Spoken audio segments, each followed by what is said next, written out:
ஏன்னா அதாவது வந்து திமுகல வந்து ஒரு கவுன்சிலரா இருந்தாங்க. ஆனா சீமா அவர்கள் வந்து அந்த ஐயா அவர் வந்து ஒரு எம்எல்ஏயா நிக்க வைக்கிறேன் அப்படின்ட்டு சொல்லும் போது, அதாவது ரொம்ப எங்களை வந்து பின்தாங்கி உள்ள மக்களா தான் எல்லாருமே பாக்குறாங்க. அப்போ வந்து இவங்களை நிக்க வைக்கிறோம் சொல்லும் போது அது எங்களுக்கு ஒரு பெருமையாகவே இருக்குது. ஏன்னா ஒரு எம்எல்ஏ அவங்க வில்லிவாக்க தொகுதியில ஒரு எம்எல்ஏயா ஒரு திருநங்கை இருந்தா அது ரொம்ப நாங்க வந்து சந்தோஷப்படுறோம். ஏன்னா அதோட வலி வேதனை ஒரு திருநங்கைக்கு தெரியும். அப்போ எங்களோட வந்து ஃபில் பண்றதுக்கு வந்து அவங்களுக்கு ஒரு ஈஸியா இருக்கும்.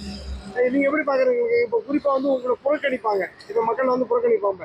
எம்எல்ஏ அப்படின்னா நீங்க சொன்னதான் கேட்டு ஆகணும், அப்படி ஒரு நிலைமையை சீமான் ஏற்படுத்திருக்கு. அதுதான்ப்பா, ஒரு ஆணுக்கு வந்து ஆணோட விஷயங்கள் தெரியும், ஒரு பெண்ணுக்கு பெண்களோட, ஒரு திருநங்கைக்கு திருநங்கை விஷயம் தெரியும். அப்போ எங்களோட வந்து ஃபுல் பண்றது என்னது? ஏன்னா எங்களுக்கு படிப்பு தரலாம், ஒரு வீடு வாசல் கொடுக்கலாம், ஒரு வேலை வாய்ப்பு கொடுக்கலாம், எங்களோட வளர்ச்சியை வந்து நோக்கி ஒரு திருநங்கை வந்து பண்ணலாம்.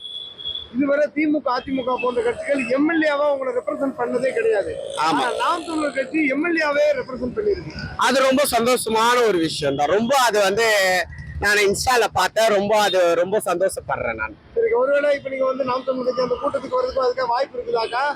எங்க மக்கள் என்னங்கன்னா எங்களுக்கு நல்லது பண்ணுவாங்கன்னா நாங்க கண்டிப்பா சீமா கட்சிக்கு வருவோம். நன்றிக்கா.